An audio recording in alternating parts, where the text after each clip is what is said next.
Brahmanath. Om.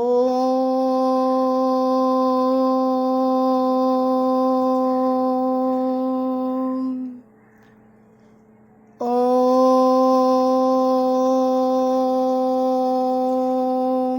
Shanti, Shanti, Shanti.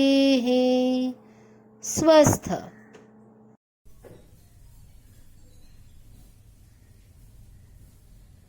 Good morning, students. Well, let's begin with the fourth chapter of Book 1, Prose, In London in -4s by Louis Fisher. And today in this class, we are going to discuss Unit 1 of In London in -4s. Louis Fisher, 1896 to 1970, was an American writer, columnist and analyst of world affairs. He occupies a unique place among the admirers of Mahatma Gandhi. Louis Fisher closely studied the life and teachings of Mahatma Gandhi in his book, The Life of Mahatma Gandhi. In London in -4s is a chapter based on the second round table conference that was held in London from 7th of September 1931 to 1st of December 1931. Okay, this chapter is completely based on the life of Mahatma Gandhi. In this essay here in London in -4s, the author has portrayed the character of Mahatma Gandhi more as a human being than as a politician. Who is known to be a human being? A person who has compassion and caring for not only human beings but also for animals is known as a human being. So here the writer Louis Fisher has portrayed Mahatma Gandhi's character more as a human being than as a politician. I get to the unit. Unit 1, we are going to discuss and find out how the author has related Gandhiji's arrival and stay in London as India's emissary to the second round table conference. Who is an emissary? Emissary is a person, a political representative sent on a mission to represent the interest of someone or some country or the country. Clear? A political representative. Emissary is a person or a political representative who represents the real goal or the mission of a country, of an individual or an individual. Clear? So I get to the text. Gandhiji sailed from Bombay, which is now known to be Mumbai, Bombay, on the SS Rajputana at noon on August 29, 1931, accompanied by his youngest son Devdas, his chief secretary Mahadev Desai, who he said out Boswell, Miss Slade Pyarelal Nair, and aide G.D. Birla, the textile millionaire, Pandit Malaviya and Mrs. Naidu. So, on 29th of August 1931, Mahatma Gandhi sailed from Bombay on SS Rajputana. SS Rajputana is actually the name of the ship through which Mahatma Gandhi sailed from Bombay to London. It's the steamship Rajputana. That's what SS Rajputana means. And he didn't go alone. Mahatma Gandhi did not sail alone or go to attend the second round table conference in London alone. He was associated with other delegates too. And who were they? His youngest son Devdas, his chief secretary Mahadev Desai, and Mahatma Gandhi used to always quote his Chief Secretary Mahadev Desai as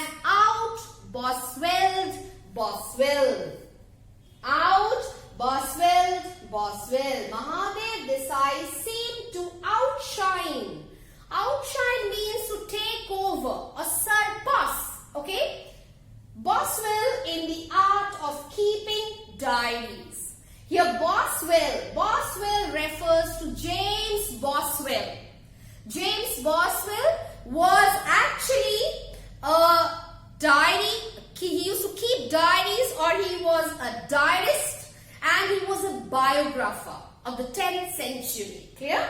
James Boswell. Boswell was actually James Boswell, the 10th century biographer, and he was a diarist. He was very good at keeping diaries. So Mahatma Gandhi used to always quote his chief secretary Mahadev Desai as that you have outshined Boswell in the art of keeping diaries. So he used to say, he used to quote him as out Boswelled Boswell. That means Mahadev Desai had outshined, he had surpassed, he had taken over James Boswell. That's what he meant. Okay. Then who were the other ones? The eight means, actually it means you have 8 means assistants. Clear? 8 means assistant.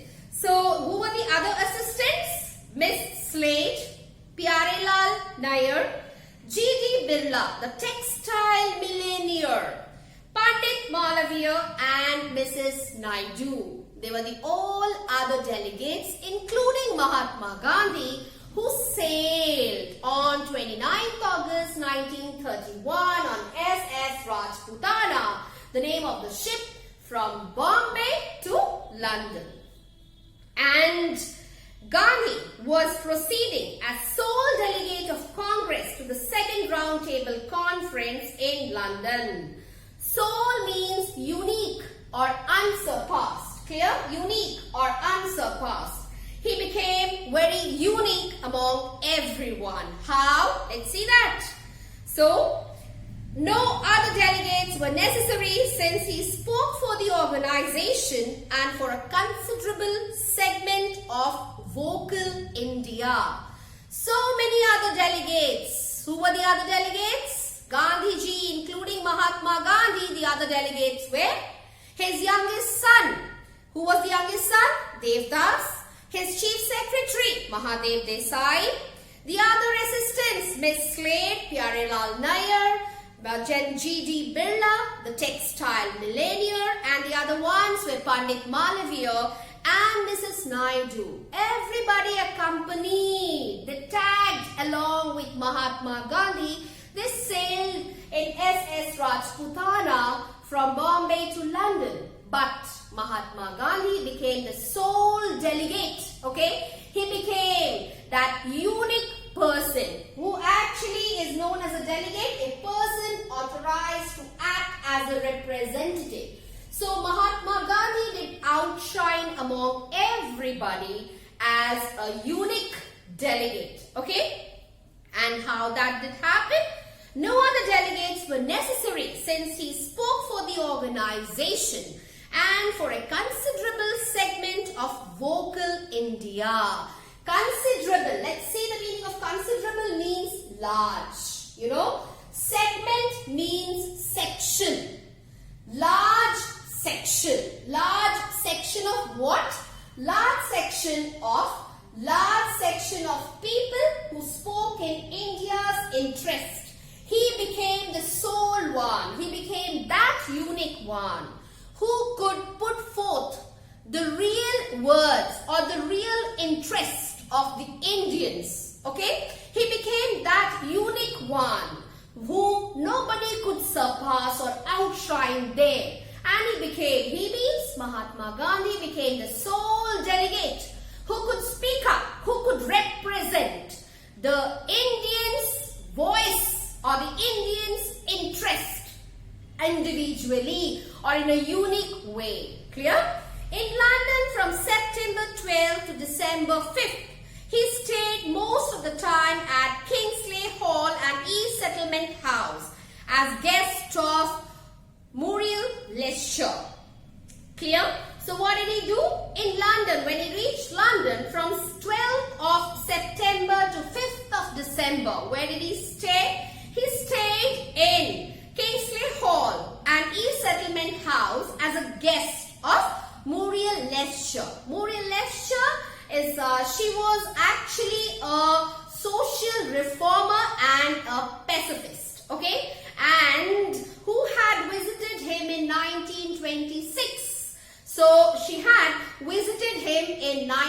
1926. In 1926, Monalisa had met Mahatma Gandhi, and she was actually a social reformer and a pacifist, and that's where he stayed.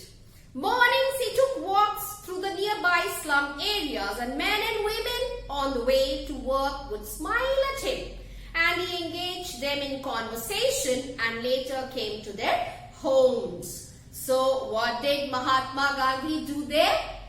From 12th of September to 5th, when he stayed there in Kingsley Hall in East Settlement House as a guest of Monalisa, he did not stay and enjoy the hospitality or enjoy the comfort over there. But what did he do? He threw himself out on the roads. He interacted with the common people, especially the people of the slum area. And what is a slum? Slum means an urban area heavily populated by the poor people or the poor, okay? So what did Mahatma Gandhi do during his stay over there? He did come out for morning walks. And when he used to go for morning walks, he used to go through the slum areas, the place heavily populated with poor people or the poor, okay? And he interacted with men and women who were on their way to work. He used to stop them and he used to talk to them. He used to completely engage them in discussions, and he tried to build up good relationship and friendship with them. And after building good relationship and friendship with them, and after engaging them with lot of conversations, he used to go to their houses and he used to build up good friendly relationship with the slum people. Children called him Uncle Gandhi. And sidle here means actually walk in a shy or nervous way, okay? Sidle means. So children called him Uncle Gandhi and sidled up to him and held his hand. So the man, Mahatma Gandhi, he didn't enjoy the hospitality, he didn't stay there and enjoy the comfort, rather than he threw himself out on the roads through the slum areas, taking morning walks, pausing and stopping men and women who were on the way to work. He used to engage them in conversations because he wanted to be close to them. He was completely accessible, you know. Accessible means a person who can mix very easily and make friends. So Mahatma Gandhi was actually very frank and truthful. He was a person who could very easily mix with people and make friends, and so he used to stop them and engage them in conversations, and he tried to build good relationship with them to become friends. And then after binding up a good relationship and making friendship, he used to go to their houses. And not only that, children used to call him Uncle Gandhi with love. And children used to in a very shyful manner, in a very nervous way, they used to hold his hand. One mischief-loving youngster called out, "Hey Gandhi, where's your trousers?" The Mahatma had a good laugh. So obviously he didn't go, Mahatma Gandhi, as we all know. What did he wear? He always did wear a dhoti, a Indian spun cloth, and he always had a long stick in hand, his spectacles, and that's what he always wore. And as he had been to a cold country, he just had a shawl on his body, that's what, to wrap around the body. And so he had been like that to London, and so one of the fun-loving youngster did, in a very fun-loving way, did ask him, "Hey Gandhi, where's your trousers?" Mahatma Gandhi did not react. He gave a nice smile with a friendly, genuine gesture. Okay? He gave a very nice laughter. He smiled, he laughed. He enjoyed the way the youngster, okay, the mischief-loving youngster did quote him where's your trousers? He enjoyed that moment. He laughed and he really loved the way he was being asked about his trousers. So with this, we have completed Unit 1. Let's discuss the questions from this unit. The first question: why was Gandhi chosen as the sole delegate of Congress to the second round table conference? Gandhiji was chosen as a sole delegate of Congress to the second round table conference because he was the real spokesman or spokesman of the organization. Okay, he was the real one who could put forward the real interest of the Indians, and he also represented the vast majority of Indians who loudly spoke in India's interest. Clear? The second question: how did Gandhi befriend the men and women of the slum areas of London? During his stay in Kingsley's Hall and East Settlement House as guest of Muriel Leicester, Mahatma Gandhi used to take morning walks and he used to walk through the slum areas. He used to stop men and women going to work. He used to engage them in conversations and make them friends, and after building up a good relationship and a friendship, he used to go to their homes. Okay, so with this we have completed Unit 1 of In London in Minus Force. We will go to Unit 2 in the next class.